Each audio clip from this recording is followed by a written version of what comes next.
with regards to safeguarding of freedoms of expression, association and peaceful assembly in West Papua.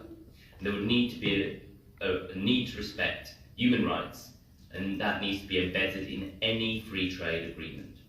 With regards to the amount of funds the Commission has allocated to West Papua since 2001, as Benny stated, 4.7 million euros has been sent, covering areas of democracy, civil society, peace process, healthcare, education, land use planning.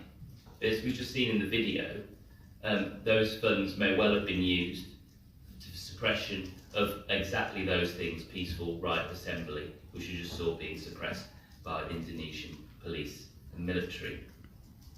Borrell also stated that the EU spent 112 million euros funding projects in Indonesia related to climate change, deforestation, education, health and human rights, which include Operations West Papua. And we know that actually the opposite of all those activities has been happening in West Papua, so we need to further look at how those EU funds have been spent. The EU itself has recently adopted a new business and human rights framework which outlines mandatory human rights and environmental due diligence with regards to how funds are spent. In the case of West Papua, this raises questions on how this money has been spent by Indonesia and the obligations the EU has in providing them. The EU should not fund the Indonesian occupation and extraction of wealth from West Papua. The role of the EU here in the European Parliament is to raise questions and ensure that the Parliament's voice is heard at the Commission, and also the EU's voice is heard at the UN in Geneva and New York. That no trade agreement is signed with Indonesia that continues the deforestation of West Papua, that facilitates human rights violations. Today, the best hope to pressure Indonesia to improve human rights situation rests right here in the European Parliament and in the Commission. We have seen action in individual European parliaments as well. We had the landmark intervention in the Dutch Parliament calling for the UN Human Rights Commission to visit West Papua, which was followed by comments made last year by the Dutch Foreign Affairs Minister Hoekstra, who stated that it is important to have such a visit by the High Commissioner as soon as possible. And the historic role of the Netherlands is particularly important in the context of West Papua.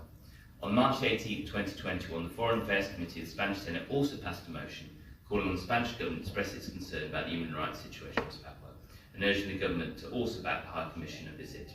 In case such a visit being continually blocked, the Senate pushed for the Spanish government to support a motion on West Papua at the UN Human Rights Council, and I urge other EU nation states to support that. In response to a follow-up question raised by Basque Senator and IPWP Vice President Gorka, on the 2nd December, the Spanish government affirmed their support for the visit to go ahead. In reference to long denied access, the response also noted that support to the OHCHR entails a general rejection of any deterrent measure adopted by national authorities to hinder visits and inspections on the ground. This was in addition to a strongly worded motion of support unanimously passed by the Foreign Affairs Committee of the Basque Parliament. Supported comments have also been made by the UK government. In response to a written question I submitted, Amanda Milling, Minister of Asia, said, "We support the proposed visit of the United Nations High Commissioner for Human Rights to Papua and encourage both sides to agree on dates for a visit. The High Commissioner's Office has said that it still aims to secure access to West Papua, but that obstacles are being placed in its way by the Indonesian state."